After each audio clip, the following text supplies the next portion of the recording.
I'm Daniela Cambone, and welcome back to our summer series here on StansberryInvestor.com. Today we are talking the mining landscape and where are the best places to still make money, where is the most potential. Joining me today is Steve Todoruk. He is an executive with Sprott USA and a longtime geologist and a longtime friend of mine. So please welcome to the show, Steve. Good to see you again. Hi, Daniela. How are you doing? I'm doing great. How are you doing up in British Columbia? I know you're usually based in the States, but hope you're doing well in BC. Yep, back up visiting my mom and daughters for the first time in 2 years. Was dodging forest fires to start out with, but everything's getting under control now. Wow, beautiful. Well, happy for your reunion, Steve, and happy to talk the mining landscape because I've been hearing a lot of mixed things about how mining is looking these days. I'm hearing that competition is tight. There's not a lot of projects out there, and not everything is looking favorable, you would think, at $1,900 gold. But how do you see it? Well, nothing in the marketplace goes straight up all the time type of thing. There's going to be pullbacks and volatility and whatnot. In gold space in particular, I think it's a fabulous gold price. Most of the big gold mining companies are making tremendous profits. In general, that trickles down to the juniors where they're able to raise good amounts of money to go out and do, hopefully good quality exploration. We're going through the summer. You could say, the last couple of months have been soft, pretty significant pullbacks, partly because of the summer doldrums. Investors are on vacation and whatnot. There's so many other factors that we're all aware of and that are affecting the marketplace. So short term for a couple of months, it might look like a tough sector to make money in, but in the big picture, our company Sprott has got a very good outlook for the price of gold, whether that means it stays around here or climbs higher. So short term, it might be choppy and volatile, but in the big picture, I think if you stick to your guns and you keep investing in good companies, whether they're the majors, the royalty companies, or down in the junior space, if always try and be invested in the good companies, I think you'll do okay in a year or so. Well, that's easier said than done, right, Stephen? That's what I want to kind of chip away at today. I know you are not allowed to give specific company names, but I would love for you to share perhaps some insights as to sectors, jurisdictions, what we should be looking for, because there's many mining companies to choose amongst. So for an investor new to the space, where do you start? How do you know where you should be parking your money? I think if you're a brand new investor or if you're in it for the long haul, you should start with the biggest and the best quality, and that's probably some of the big royalty companies, the household names. That's the most conservative way to start to get exposure. And then if you want to move down the ladder, go for some of the mid-tier to the bigger gold mining companies. And for the most part, they're all pretty good, but ideally you want to identify and invest in the best companies. And then if an investor's suitable for more risk and speculation, move down the ladder with a little more money, putting it into the best juniors.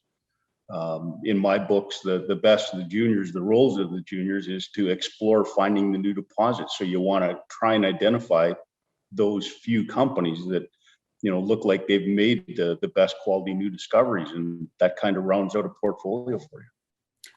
That's interesting. And to that point, Steve, I know a lot of investors will usually chase the juniors that they think will most likely be bought out by a major. Is that a wrong strategy? No, it's not a wrong strategy, but if you don't know, ideally, if you're an investor, you want to get into those juniors as early as you can at a low share price, hoping to make as big a return as you can.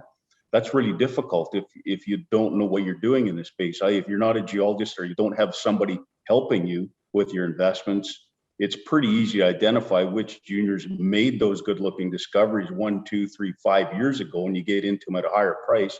That's fine. It's like buying the big royalty companies today. They're fully priced, but it gives you you're moving into this sector. You should be in this sector if you believe gold is going higher. If you think gold is going lower, you're in the wrong place. And to that point, you've been a geologist a long time compared to other markets or in the past, Steve. Do you think that mining companies have cleaned up a lot of their acts? Is it a healthier environment than it was 10 years ago? Absolutely. It was a disaster between 2011, 2015. Part of part of the reason why it was such a prolonged bear market is the majors were just in terrible, financial situation. For the most part today, all the big miners have cleaned up their house. Finances are in order. I really think that if gold was to throw us a big curveball here and drop to, $1,200 or $1,300 gold for a while, a lot of the majors are in such good condition, they could weather that storm. $1,200 gold isn't a bad price if your finances are in good shape. I think in the last bull run, what happened is that too much greed got in the way, and perhaps lessons were learned for the new bull run. Steve, would you say? Well, I sure hope so. We've seen this cycle after cycle where the majors take on pain, making bad acquisitions, run up their debt, and then they clean up their house. And the start of the next bull market, they tend to do it again. So knock on wood, let's pray they restrain themselves here and keep it going. Investors like dividends. It looks pretty nice right now. So if you had to choose a metal to focus on, do you prefer the gold miners, the silver miners, the base metals, a mix of all? What do you like? A mix of all. Especially with the big infrastructure build, we're going to need all kinds of metals, electric vehicle movement here. Copper, nickel have really never had a point in time where we can look into the future knowing there should be a good demand. If we're going to electrify everything, we need copper, nickel. And if for all the reasons that we always want exposure to gold, I think that's not going to change. So I think good diversification is the way to go right now. I guess, again, you're a longtime geologist, Steve, boots on the ground, you're out there, you're examining plenty of mines out there. Does anything look extremely interesting to you? Do you think, how far are we from finding that next great big gold discovery? Could be tomorrow. That's what I do every morning. I get up and scour as many news releases from different sources I can to see is today the day we've got, the next significant discovery, whether it's in gold or silver or copper or palladium or nickel. I don't care what it is. Just I want a good quality discovery that if that little company is able to successfully drill and grow it into a high quality deposit, there should be a big mining company in whatever commodity space they're in there to acquire it. I like your hopefulness, because a lot of people I speak to will say, oh, it's going to take years. There's nothing out there. There's no more gold. There's no more silver. No. You say not true. I can't remember a point in time where we've had this many good looking discoveries taking place right now.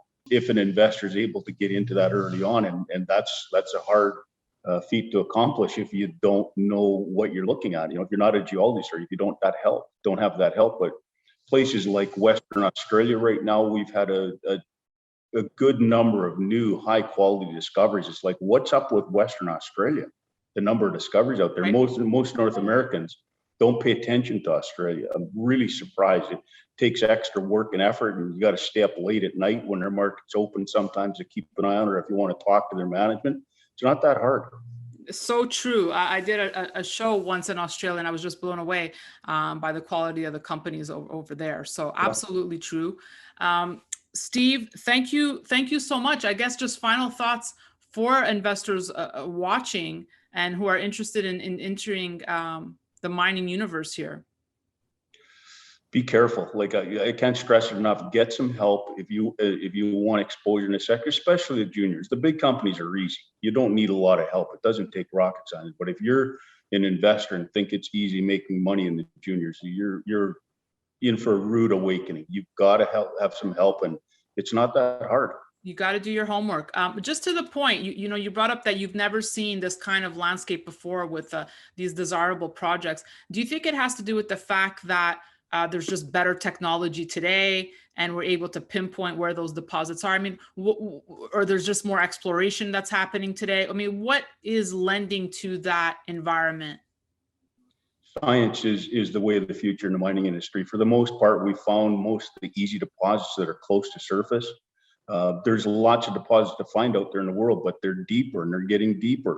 So we need geophysics for the most part to keep improving to try and detect those bodies of gold or copper or nickel down deeper. And all they are is an anomaly. in geophysics. You know, for the most part, you can't use anomalous soil values or anything else. All you can say is it's conductive. We're looking for copper. We got to drill a hole into it. Maybe it's graphite, which is conductive. That's what it's all about. So we need geophysics to keep refining and improving, and it has over the decades. It's definitely gotten better. Steve, I appreciate your thoughts. Come back anytime to stansberryinvestor.com and have a great time in BC. Okay, thanks, Danielle. And thank you all for watching. We'll have much more for you, so be sure to stay tuned to stansberryinvestor.com. And don't forget to register free at danielacambone.com for premier access to content, reports, and a lot of other great stuff. That's it for me. I'm Daniela Cambone.